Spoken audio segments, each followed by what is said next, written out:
আকাশবাণী কলকাতা। স্থানীয় সংবাদ পড়ছি নমামি বসু রুদ্র। প্রথমে বিশেষ বিশেষ খবর। আসন্ন বিধানসভা ভোটের প্রস্তুতি খতিয়ে দেখতে রাজ্য সফর করছে নির্বাচন কমিশনের পূর্ণাঙ্গ বেঞ্চ। গতকালের পর আজও তাদের একগুচ্ছ কর্মসূচি রয়েছে। মুখ্য নির্বাচন কমিশনারকে কালো পতাকা দেখানোর নিন্দা করেছে বিজেপি। পশ্চিমবঙ্গে এসআইআর নিয়ে নির্বাচন কমিশনের বিরুদ্ধে দায়ের হওয়া মামলায় আজ সুপ্রিম কোর্টে ফের শুনানি হবে। রাজ্যসভায় পশ্চিমবঙ্গ থেকে 5টি আসনে প্রার্থীরা বিনা প্রতিদ্বন্দ্বিতায় জয়ী হয়েছেন। শিক্ষক নিয়োগের জন্য নবম দশমের তথ্য যাচাই ও ইন্টারভিউ এবং একাদশ দ্বাদশের কাউন্সেলিং ও সুপারিশপত্র দেওয়ার দিনক্ষণ ঘোষণা করেছে এসএসসি। পশ্চিমী ঝঞ্ঝার কারণে আজও আকাশ মেঘলা থাকার সম্ভাবনা। আসছে বিস্তারিত খবরে। আসন্ন বিধানসভা ভোটের প্রস্তুতি খতিয়ে দেখতে রাজ্য সফর করছে নির্বাচন কমিশনের পূর্ণাঙ্গ বেঞ্চ। গতকালের পর আজও তাদের একগুচ্ছ কর্মসূচি রয়েছে। সকালে মুখ্য নির্বাচন কমিশনার জ্ঞানেশ কুমার বেলুড় মঠ যান। মন্দিরে প্রণাম সেরে গোটা চত্বর ঘুরে দেখেন তিনি, কথা বলেন মহারাজদের সঙ্গেও। এরপর তিনি যাবেন দক্ষিণেশ্বর মন্দিরে। একটি প্রতিবেদন। নির্বাচন কমিশনের ফুল বেঞ্চের রাজ্য সফরের শেষ দিনেও একাধিক কর্মসূচি রয়েছে। নিউ টাউনের হোটেলে মুখ্য নির্বাচনী আধিকারিকের দপ্তরের কর্তা ও প্রশাসনের শীর্ষ কর্তাদের সঙ্গে একাধিক বৈঠকে বসবে কমিশনের ফুল বেঞ্চ। বিভিন্ন কেন্দ্রীয় আধা সামরিক বাহিনীর প্রধান, মুখ্য সচিব, রাজ্য পুলিশের ডিজি এবং অন্যান্য শীর্ষ প্রশাসনিক আধিকারিকদের সঙ্গে আসন্ন বিধানসভা নির্বাচনের প্রস্তুতি নিয়ে পর্যালোচনা বৈঠক করার কথা রয়েছে কমিশনের। পরে বুথ স্তরের আধিকারিকদের সঙ্গে মত বিনিময় এবং সর্বশেষে একটি সাংবাদিক সম্মেলনেরও আয়োজন করা হয়েছে। সমস্ত কর্মসূচি শেষে বিকেল প্রায় 3:55 নাগাদ নির্বাচন কমিশনের প্রতিনিধিরা কলকাতা থেকে দিল্লির উদ্দেশ্যে রওনা দেবেন বলে নির্বাচন কমিশন সূত্রে জানা গিয়েছে। অভিরূপ ভট্টাচার্য, আকাশবাণী সংবাদ, কলকাতা। এর আগে গতকাল মুখ্য নির্বাচন কমিশনার জ্ঞানেশ কুমারের নেতৃত্বে একাধিক রাজনৈতিক দল ও আইন বলবৎকারী সংস্থার সঙ্গে দফায় দফায় বৈঠক হয় কমিশনের। রাজ্যে আসন্ন বিধানসভা নির্বাচন আইন মেনে সম্পূর্ণ নিরপেক্ষভাবে হবে বলে নির্বাচন কমিশন আশ্বাস দিয়েছে। পাশাপাশি এসআইআর প্রক্রিয়াও নিরপেক্ষভাবেই পরিচালিত হচ্ছে বলে কমিশনের দাবি। বৈঠকে কমিশনের পূর্ণাঙ্গ বেঞ্চের তরফে জানানো হয়, ভোটার তালিকা সংশোধনের ক্ষেত্রে নির্দিষ্ট নিয়ম মেনেই কাজ করা হচ্ছে।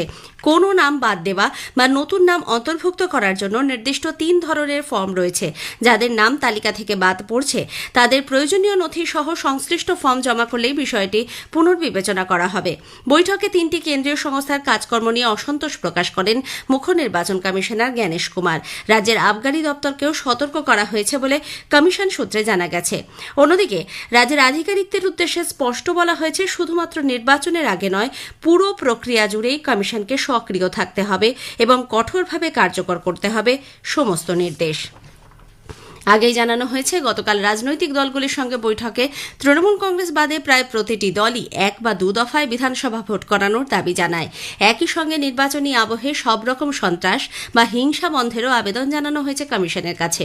স্বচ্ছ ও নিরপেক্ষ ভোট গ্রহণ সুনিশ্চিত করতে প্রয়োজনীয় বন্দোবস্ত নেওয়ার দাবিও পেশ করেছেন রাজনৈতিক নেতারা। বৈঠকে বিজেপির পক্ষ থেকে জগন্নাথ চট্টোপাধ্যায়, তাপস রায় এবং শিশির বাজোরিয়া উপস্থিত ছিলেন। বৈঠক শেষে তাপসবাবু সাংবাদিকদের বলেন, বর্তমান শাসক দল ক্ষমতায় আসার পর থেকেই সন্ত্রাসের পরিবেশে ভোট হচ্ছে, সেদিকে বিশেষ নজর দেওয়ার জন্য তিনি কমিশনের কাছে আবেদন পেশ করেছেন। এই সরকার 2011 ক্ষমতায় আসার পর থেকে 2013 অনওয়ার্ড যত ইলেকশন হয়েছে, সে ত্রিস্তর পঞ্চায়েত হোক, পুর নিগম হোক, পুরসভা হোক, বিধানসভা এবং লোকসভা হোক, গণতান্ত্রিক পদ্ধতিতে বন্দোবস্তে হয়নি। ভয়, সন্ত্রাস, ভয় ভীত করে নির্বাচন হয়েছে। তাই গণতন্ত্রকে এখানে পুনরুজ্জীবিত করা, পুনরুদ্ধার করার কাজ কিন্তু এই ইলেকশন কমিশন অফ ইন্ডিয়া। তারপরে তো মমতা ব্যানার্জি থ্রেট করছে, আমি থাকবো, কে থাকবে দেবতা জানে আর গণদেবতা জানে। অন্যদিকে সিপিআইএম ও কংগ্রেসও সাধারণ মানুষের নিরাপত্তা নিশ্চিত করার পাশাপাশি বাদ পড়া ভোটারদের বক্তব্য পেশের সুযোগ দেওয়ার কথা বলে। যদিও রাজ্যের মন্ত্রী চন্দ্রিমা ভট্টাচার্য অভিযোগ করেছেন, বৈঠকে জ্ঞানেশ কুমারের সঙ্গে তাঁর উত্তপ্ত বাক্য বিনিময় হয়েছে। বিজেপি মুখ্য নির্বাচন কমিশনারকে কালো পতাকা দেখানোর নিন্দা করেছে। দলের প্রাক্তন রাজ্য সভাপতি কেন্দ্রীয় মন্ত্রী সুকান্ত মজুমদার সাংবাদিকদের প্রশ্নের উত্তরে জানিয়েছেন, ভয় দেখানো ছাড়া তৃণমূল কংগ্রেসের কাছে কোনো অস্ত্র নেই। কখনো ভোটারদের, কখনো WBCS আধিকারিক কিংবা কখনো নির্বাচন কমিশনকে ভয় দেখাচ্ছে তারা। তবে ভয় পেয়ে এসআইআর প্রক্রিয়া কোনোভাবেই বন্ধ হবে না বলে মন্তব্য করেছেন তিনি। এই মুহূর্তে মমতা বন্দ্যোপাধ্যায় আর তৃণমূল কংগ্রেসের হাতে ভয় ছাড়া তো কোনো অস্ত্র নেই। হয় ভোটারদেরকে ভয় দেখাচ্ছে, কখনো পুলিশ অফিসারদেরকে, ডাব্লিউবিসি অফিসারদেরকে ভয় দেখাচ্ছে, কখনো মুসলিম কমিউনিটির ভয় হিন্দুদেরকে দেখাচ্ছে, আর তার সাথে সাথে নির্বাচন কমিশনকে ভয় দেখানোর চেষ্টা করছে। নির্বাচন কমিশনকে ভয় দেখিয়ে ভাবছে যে নির্বাচন কমিশন কাজ বন্ধ করে দেবে, এসআইআর বন্ধ করে দেবে। নির্বাচন কমিশন এসআইআর করছেন, কিন্তু একটি সাংবিধানিক সংস্থা, কোনো পার্টির সংস্থা নয়। পশ্চিমবঙ্গে ভোটার তালিকায় বিশেষ নিবিড় সংশোধন বা এসআইআর নিয়ে নির্বাচন কমিশনের বিরুদ্ধে দায়ের হওয়া মামলায় আজ সুপ্রিম কোর্টে ফের শুনানি হবে। এর আগে গতকাল এসআইআর নিয়ে আবারও সুপ্রিম কোর্টের দ্বারস্থ হয়েছে রাজ্য সরকার। প্রধান বিচারপতি সূর্যকান্ত ও বিচারপতি জয়মাল্য বাগচির বেঞ্চে গতকাল রাজ্যের আইনজীবী মেনকা গুরুস্বামী জানান, আগের ভোটার তালিকায় নাম থাকা সত্ত্বেও যেসব ভোটারের নাম বাদ পড়েছে তাদের বক্তব্য শোনা হোক। এর প্রেক্ষিতে প্রধান বিচারপতি জানান, ইআরওদের নির্দেশে আদালত হস্তক্ষেপ করতে পারে না। বর্তমান পরিস্থিতিতে বিচার বিভাগীয় আধিকারিকদের সিদ্ধান্তের বিরুদ্ধে এভাবে আবেদন করা যায় না বলেও প্রধান বিচারপতি মন্তব্য করেন। আজ রাজ্যের এসআইআর সংক্রান্ত মূল মামলাটি সংগলেই সব পক্ষের অভিযোগ বা বক্তব্য শোনা হবে বলে আশ্বাস দিয়েছেন তিনি। উল্লেখ্য, পশ্চিমবঙ্গে ভোটার তালিকায় বিশেষ নিবিড় সংশোধন নিয়ে সুপ্রিম কোর্টে আগে থেকেই মামলা চলছে। এর আগের নির্দেশে রাজ্যে এসআইআর এর কাজ দ্রুত সম্পন্ন করতে বিচারক নিয়োগের নির্দেশ দেয় শীর্ষ আদালত। ইতিমধ্যে 500 জনের বেশি বিচারক সেই কাজে নিযুক্ত হয়েছেন। আদালত সে সময় জানিয়েছিল, এই বিচার বিভাগীয় আধিকারিকদের নির্দেশই সুপ্রিম কোর্টের নির্দেশ বলে গণ্য হবে এবং রাজ্যকে তা পালন করতে হবে। এদিকে রাজ্যের এই পদক্ষেপকে কটাক্ষ করেছেন বিরোধী দলনেতা শুভেন্দু অধিকারী। আমাদের তো আরো কাজ আছে, শুধু পশ্চিমবঙ্গ নয়। অনারেবল চিফ জাস্টিসের কমেন্ট দেখেছেন, সকলেই বিরক্ত।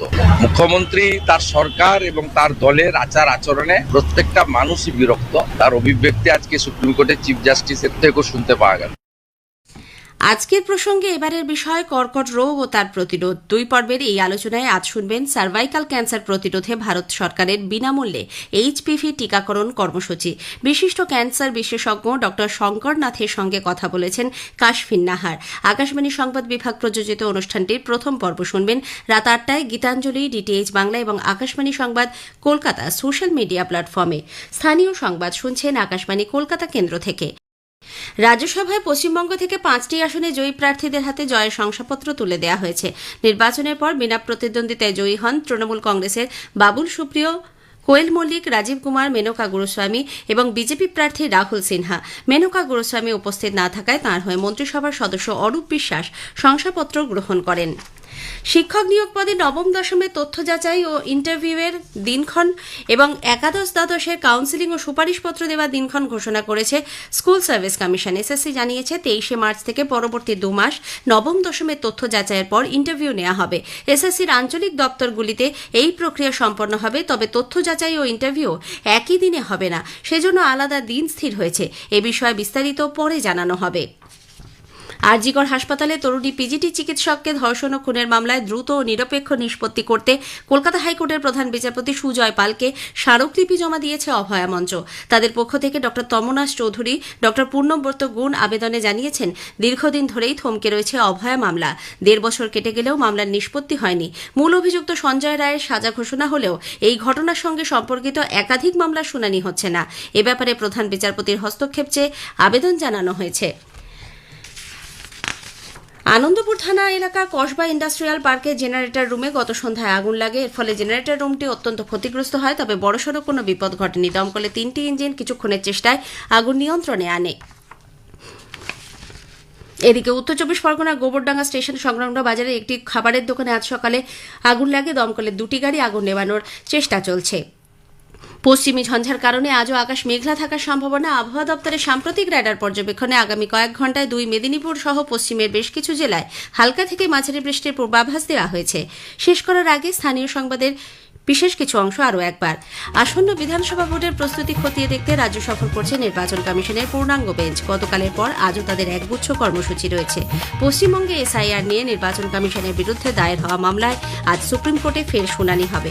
পশ্চিমী ঝঞ্ঝার কারণে আজও আকাশ মেঘলা থাকার সম্ভাবনা। স্থানীয় সংবাদ শেষ হল। আকাশবাণী খবর পড়ছি ধৃতি সেন শর্মা। বিশেষ খবর হলো, প্রধানমন্ত্রী নরেন্দ্র মোদী নেপালে আরএসপির চেয়ারম্যান রবি লামিছানে ও দলের আরেক প্রবীণ নেতা বলেন্দ্র শাহকে নির্বাচনে জয়ের জন্য অভিনন্দন জানিয়েছেন। এদিকে সেদেশের সংসদীয় নির্বাচনে রাষ্ট্রীয় স্বতন্ত্র পার্টি আরএসপি সরাসরি ভোটে এ পর্যন্ত 125টি আসন লাভ করে 2/3 সংখ্যাগরিষ্ঠতার দিকে এগিয়ে চলেছে। পশ্চিম এশিয়ার বর্তমান পরিস্থিতির প্রেক্ষিতে সরকার তেল শোধনাগারগুলিকে এলপিজির উৎপাদন আরও বাড়ানো এবং অভ্যন্তরীণ কাজে তা ব্যবহারের নির্দেশিকা জারি করেছে। বিদেশমন্ত্রী ড সুব্রমণিয়াম জয়শঙ্কর আলোচনা ও কূটনীতির মাধ্যমে পশ্চিম এশিয়ায় উত্তেজনা প্রশমনের পক্ষে জোরালো সওয়াল করেছেন। তিনি গতকাল পশ্চিম এশিয়া পরিস্থিতি নিয়ে লোকসভা ও রাজ্যসভায় বিবৃতি দেন। কাতারে ভারতীয় দূতাবাস জানিয়েছে দোহায় আটকে পড়া 1000-এর বেশি ভারতীয়কে গত 3 দিনে কাতার এয়ারওয়েজের বিমানে নিরাপদে ফেরত পাঠানো হয়েছে। রাশিয়ার রাষ্ট্রপতি ভ্লাদিমির পুতিন এবং মার্কিন প্রেসিডেন্ট ডোনাল্ড ট্রাম্প ইরানে মার্কিন ও ইসরায়েলের যৌথ হামলা এবং ইউক্রেন সংঘর্ষ নিয়ে টেলিফোনে কথা বলেছেন। রাজ্যসভায় 10 রাজ্যের 37টি আসনের মধ্যে এ পর্যন্ত 22টি আসনে প্রার্থীরা বিনা প্রতিদ্বন্দ্বিতায় নির্বাচিত হয়েছেন। তার মধ্যে আছেন পশ্চিমবঙ্গের 5 জন। আইসিসির সদ্য সমাপ্ত টি-20 বিশ্বকাপে টিম অব দ্য টুর্নামেন্টে স্থান পেয়েছেন চ্যাম্পিয়ন ভারতীয় দলের 4 ক্রিকেটার। আসছে বিস্তারিত খবরে। প্রধানমন্ত্রী নরেন্দ্র মোদী নেপালে রাষ্ট্রীয় স্বতন্ত্র পার্টির চেয়ারম্যান রবি লামিছানে ও দলের আরেক প্রবীণ নেতা বলেন্দ্র শাহকে নির্বাচনে জয়লাভের জন্য অভিনন্দন জানিয়েছেন। এদের দুজনের সঙ্গেই টেলিফোনে কথা বলে শ্রী মোদী নতুন সরকার গঠনের জন্য শুভেচ্ছা জানান। দুদেশের পারস্পরিক স্বার্থ, সমৃদ্ধি ও উন্নতির জন্য ভারত নতুন সরকারের সঙ্গে একযোগে কাজ করতে আগ্রহী বলেও উল্লেখ করেন শ্রী মোদী। উল্লেখ্য, নেপালের সংসদীয় নির্বাচনে রাষ্ট্রীয় স্বতন্ত্র পার্টি আরএসপি এ পর্যন্ত সরাসরি ভোটে 125টি আসন লাভ করে 2/3 সংখ্যাগরিষ্ঠতার দিকে এগিয়ে চলেছে। আনুপাতিক ভোট পদ্ধতিতে 40 লক্ষেরও বেশি ভোট পেয়ে তারা অতিরিক্ত 48টি আসন লাভ করে মোট 164টি আসন লাভ করতে চলেছে। প্রত্যক্ষ ভোটে এখনও পর্যন্ত ঘোষিত 164টি আসনের মধ্যে আরএসপি ছাড়াও নেপালি কংগ্রেস 18টিতে জিতেছে, সিপিএন ইউএমএল 9টি, নেপাল কমিউনিস্ট পার্টি 7টি এবং শ্রম সংস্কৃতি পার্টি 3টি আসনে জিতেছে। অন্যদিকে রাষ্ট্রীয় প্রজাতন্ত্র পার্টি আরপিপি এবং স্বতন্ত্র পার্টি 1টি করে আসনে জিতেছে। এই প্রথম মাধেশী সম্প্রদায়ের বলেন্দ্র শাহ নেপালের সর্বকনিষ্ঠ প্রধানমন্ত্রী হিসেবে শপথ নিতে চলেছেন। অন্যদিকে নেপালে গত বছর 8 ও 9 সেপ্টেম্বর জেনজির বিক্ষোভ আন্দোলনের কারণ অনুসন্ধানের জন্য গঠিত তদন্ত কমিশন তাদের 1000 পাতার পূর্ণাঙ্গ রিপোর্ট প্রধানমন্ত্রী সুশীলা কার্কিকে হস্তান্তর করেছে। প্রাক্তন বিচারপতি গৌরী বাহাদুর কার্কির নেতৃত্বে গঠিত এই কমিশনের অন্য সদস্যরা হলেন নেপাল পুলিশের প্রাক্তন অতিরিক্ত ইন্সপেক্টর জেনারেল বিজ্ঞানরাজ শর্মা ও আইন বিশেষজ্ঞ বিশ্বেশ্বর প্রসাদ ভান্ডারী। সরকার তেল শোধনাগারগুলিকে এলপিজির উৎপাদন আরও বাড়ানো এবং অভ্যন্তরীণ কাজে তা ব্যবহারের জন্য নির্দেশিকা জারি করেছে। পশ্চিম এশিয়ায় বর্তমান পরিস্থিতির প্রেক্ষিতে জ্বালানি ও রান্নার গ্যাসের সরবরাহ ব্যাহত হতে পারে, এই আশঙ্কার মধ্যেই এই নির্দেশিকা। সামাজিক মাধ্যমে এক বার্তায় পেট্রোলিয়াম ও প্রাকৃতিক গ্যাস মন্ত্রক জানিয়েছে সরকার বাড়ি বাড়ি রান্নার গ্যাসের নিরবচ্ছিন্ন সরবরাহকে অগ্রাধিকার দিচ্ছে। কালোবাজারি ও মজুতদারি বন্ধ করতে 2 বুকিংয়ের মধ্যবর্তী সময় 25 দিন করা হয়েছে। হাসপাতাল ও শিক্ষা প্রতিষ্ঠানগুলিতেও এলপিজি সরবরাহের ওপর গুরুত্ব দেওয়া হচ্ছে। এদিকে সরকার রাজ্যসভায় জানিয়েছে দেশে অপরিশোধিত তেলের জন্য এস্টিমেটেড আলটিমেট রিকভারি বা মোট তেলের পরিমাণ 1900 মিলিয়ন মেট্রিক টন এমএমটি হবে বলে আশা করা হচ্ছে। অন্যদিকে প্রাকৃতিক গ্যাসের জন্য এর পরিমাণ 800 বিলিয়ন ঘনমিটার বিসিএম। পেট্রোলিয়াম ও প্রাকৃতিক গ্যাস দপ্তরের প্রতিমন্ত্রী সুরেশ গোপী এক লিখিত প্রশ্নের উত্তরে একথা জানান। বিদেশমন্ত্রী ড সুব্রমণিয়াম জয়শঙ্কর আলোচনা ও কূটনীতির মাধ্যমে পশ্চিম এশিয়ায় উত্তেজনা প্রশমনের পক্ষে জোরালো সওয়াল করেছেন। পশ্চিম এশিয়া পরিস্থিতি নিয়ে লোকসভায় গতকাল ড জয়শঙ্কর বলেন, ভারত সরকার গত মাসের 20 তারিখে এই সংক্রান্ত এক বিবৃতি জারি করে সংশ্লিষ্ট সব পক্ষকে সংযম বজায় রাখা ও আলোচনায় বসার আহ্বান জানায়। সেখানে উত্তেজনা হ্রাস করতে আলোচনা ও কূটনৈতিক তৎপরতাই একমাত্র উপায় বলে ভারতের দৃঢ় বিশ্বাস। India is in favor of peace and urges a return to dialogue and diplomacy. We advocate de-escalation, restraint and ensuring the safety of civilians. 2. The well-being and security of the Indian community in the region is our priority. We will continue to work with the governments of the region towards that end. And 3. Our national interests, including energy security and trade flows, will always be paramount. I'm confident, sir, that the government has the full support of this august House on this matter. Jaishankar আরও বলেন, প্রধানমন্ত্রী নরেন্দ্র মোদী ক্রমাগত পরিস্থিতির ওপর নজর রেখে চলেছে। প্রতিবেশী অঞ্চলে এই সংঘর্ষ নিয়ে ভারত যথেষ্ট উদ্বিগ্ন। পরিসংখ্যান দিয়ে তিনি বলেন, 1 কোটিরও বেশি ভারতীয় উপসাগরীয় দেশগুলিতে কাজের সূত্রে বাস করেন। কয়েক হাজার ভারতীয় পড়াশুনো বা চাকরির সূত্রে ইরানে রয়েছেন। তেল ও গ্যাস সরবরাহের ক্ষেত্রে এই অঞ্চলের বিশেষ গুরুত্ব রয়েছে। পরিস্থিতি পর্যবেক্ষণে বিদেশ মন্ত্রক বিশেষ কন্ট্রোল রুম চালু করেছে। এ পর্যন্ত প্রায় 67,000 ভারতীয় নাগরিক দেশে ফিরেছেন। এর আগে রাজ্যসভাতেও এই নিয়ে বিবৃতি দেন ড জয়শঙ্কর। পরিস্থিতির জটিলতা প্রসঙ্গে তিনি বলেন, সরকার নাগরিকদের সুরক্ষা ও নিরাপত্তা সুনিশ্চিত করতে বদ্ধপরিকর। এদিকে ড এস জয়শঙ্কর গতকাল টেলিফোনে ইতালির বিদেশমন্ত্রী আন্তোনিও তাজানির সঙ্গে কথা বলেন। সামাজিক মাধ্যমে এক বার্তায় বিদেশমন্ত্রী জানান, পশ্চিম এশিয়ার পরিস্থিতি নিয়ে তাদের মধ্যে কথাবার্তা হয়েছে। কাতারে ভারতীয় দূতাবাস জানিয়েছে, দোহায় আটকে পড়া 1,000-এর বেশি ভারতীয়কে গত 3 দিনে কাতার এয়ারওয়েজের বিমানে নিরাপদে ফেরত পাঠানো হয়েছে। দূতাবাস সূত্রে আরও জানা গেছে, কাতার এয়ারওয়েজের পক্ষ থেকে গতকাল দোহা ও নতুন দিল্লির মধ্যে একটি উড়ান চালানো হয়। তাতে 300-রও বেশি ভারতীয় স্বদেশে ফেরে। আজও কাতার এয়ারওয়েজ দিল্লি, মুম্বাই ও কোচিতে 3টি বিমান চালানোর পরিকল্পনা করছে। তেহরানে ভারতীয় দূতাবাস ভারতীয় নাগরিকদের ইরানের কোনো স্থল সীমান্ত বা সে দেশের বাইরে না যাওয়ার পরামর্শ দিয়েছে। এক নির্দেশিকায় দূতাবাসের পক্ষ থেকে স্পষ্ট জানানো হয়েছে, তাদের অনুমতি বা গাইডেন্স ছাড়া স্থলবন্দরের দিকে কেউ যাওয়ার চেষ্টা করলে তা গ্রাহ্য হবে না। কেন্দ্রীয় মধ্যশিক্ষা পর্ষদ সিবিএসই পশ্চিম এশিয়ার বিভিন্ন দেশে এই মাসের 12 থেকে 16 তারিখের মধ্যে দ্বাদশ শ্রেণীর যে বোর্ড পরীক্ষা নেওয়ার কথা ছিল তা স্থগিত রাখার কথা ঘোষণা করেছে। পশ্চিম এশিয়ার বর্তমান পরিস্থিতি বিবেচনা করে এই সিদ্ধান্ত বলে সিবিএসইর নোটিশে উল্লেখ করা হয়েছে।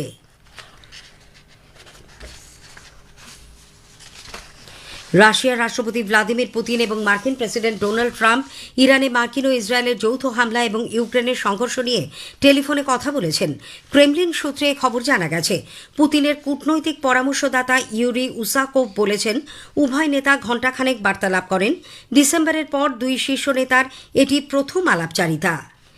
টি-20 বিশ্বকাপ থেকে ছিটকে যাওয়ার পরেও পশ্চিম এশিয়ার উদ্ভূত পরিস্থিতির জেরে ভারতে আটকে পড়া ওয়েস্ট ইন্ডিজ এবং দক্ষিণ আফ্রিকা ক্রিকেট দল আজ নিজেদের দেশে ফিরবে। বিশেষ চার্টার্ড বিমানে তাদের প্রথমে জোহানেসবার্গে নিয়ে যাওয়া হবে। আজকের প্রসঙ্গে এবারের বিষয় কর্কট রোগ ও তার প্রতিরোধ। 2 পর্বের আলোচনায় আজ শুনবেন সার্ভাইকাল ক্যান্সার প্রতিরোধে ভারত সরকারের বিনামূল্যে HPV টিকাকরণ কর্মসূচি। বিশিষ্ট ক্যান্সার বিশেষজ্ঞ ড শঙ্কর নাথের সঙ্গে কথা বলবেন কাশফিন নাহার। আকাশবাণীর সংবাদ বিভাগ প্রযোজিত অনুষ্ঠানটির প্রথম পর্ব শুনবেন রাত 8টায় গীতাঞ্জলি DTH বাংলা এবং আকাশবাণীর সংবাদ কলকাতার সোশ্যাল মিডিয়া প্ল্যাটফর্মে। এ খবর আপনারা শুনছেন আকাশবাণী থেকে। রাজ্যসভায় 10 রাজ্যের 37টি আসনের মধ্যে এ পর্যন্ত 22টি আসনে প্রার্থীরা বিনা প্রতিদ্বন্দ্বিতায় নির্বাচিত হয়েছেন। রাজ্যসভায় পশ্চিমবঙ্গ থেকে 5টি আসনে নির্বাচিত হওয়ার পর বিনা প্রতিদ্বন্দ্বিতায় জয়ী হন তৃণমূল কংগ্রেসের বাবুল সুপ্রিয়, কোয়েল মল্লিক, রাজীব কুমার, মেনকা গুরুস্বামী ও বিজেপি প্রার্থী রাহুল সিনহা। মহারাষ্ট্রে ক্ষমতাসীন মহাজুতি জোটের 6 জন প্রার্থী বিনা প্রতিদ্বন্দ্বিতায় রাজ্যসভায় নির্বাচিত। এদের মধ্যে আছেন কেন্দ্রীয় মন্ত্রী রামদাস আথওয়ালে ও বিজেপির সাধারণ সম্পাদক বিনোদ তাওড়ে। মহারাষ্ট্র বিকাশ আঘাড়ির প্রার্থী শরদ পাওয়ারও কোনো রকম প্রতিদ্বন্দ্বিতা ছাড়াই নির্বাচিত হয়েছেন। একই সঙ্গে তামিলনাড়ুর 6টি আসনে বিনা প্রতিদ্বন্দ্বিতায় নির্বাচিত হয়েছেন প্রার্থীরা। অসমেও 3টি আসনে এনডিএ প্রার্থীরা বিনা প্রতিদ্বন্দ্বিতায় জয়লাভ করেছেন। হিমাচল প্রদেশ থেকে রাজ্যসভার একটি আসনে কংগ্রেসের অনুরাগ শর্মা জয়ী হয়েছেন। উল্লেখ্য, আগামী 16ই মার্চ রাজ্যসভার বাকি আসনগুলিতে ভোট গ্রহণ করা হবে। নির্বাচন কমিশনের পূর্ণাঙ্গ বেঞ্চ আজ পশ্চিমবঙ্গের মুখ্য সচিব, মুখ্য নির্বাচনী আধিকারিক, রাজ্য পুলিশের ডিজি, কেন্দ্রীয় বাহিনীর নোডাল অফিসার সহ প্রশাসনের বরিষ্ঠ আধিকারিকদের সঙ্গে বৈঠকে মিলিত হবেন। বুথ লেভেল আধিকারিকদের সঙ্গেও তার মতবিনিময় কর্মসূচি রয়েছে। পশ্চিমবঙ্গে আসন্ন বিধানসভা নির্বাচনের প্রস্তুতি খতিয়ে দেখতে মুখ্য নির্বাচন কমিশনার জ্ঞানেশ কুমারের নেতৃত্বে পূর্ণাঙ্গ বেঞ্চ গত রবিবার কলকাতায় এসেছেন। আইসিসির সদ্য সমাপ্ত টি-20 বিশ্বকাপের টিম অব দ্য টুর্নামেন্টে স্থান পেয়েছেন চ্যাম্পিয়ন ভারতীয় দলের 4 ক্রিকেটার। টুর্নামেন্টের সেরা খেলোয়াড় সঞ্জু স্যামসন, টুর্নামেন্টের সর্বোচ্চ উইকেট সংগ্রাহক জসপ্রীত বুমরার পাশাপাশি সেরা একাদশে জায়গা করে নিয়েছেন ঈশান কিষান ও অলরাউন্ডার হার্দিক পান্ডিয়া। খবর আপাতত এ পর্যন্তই।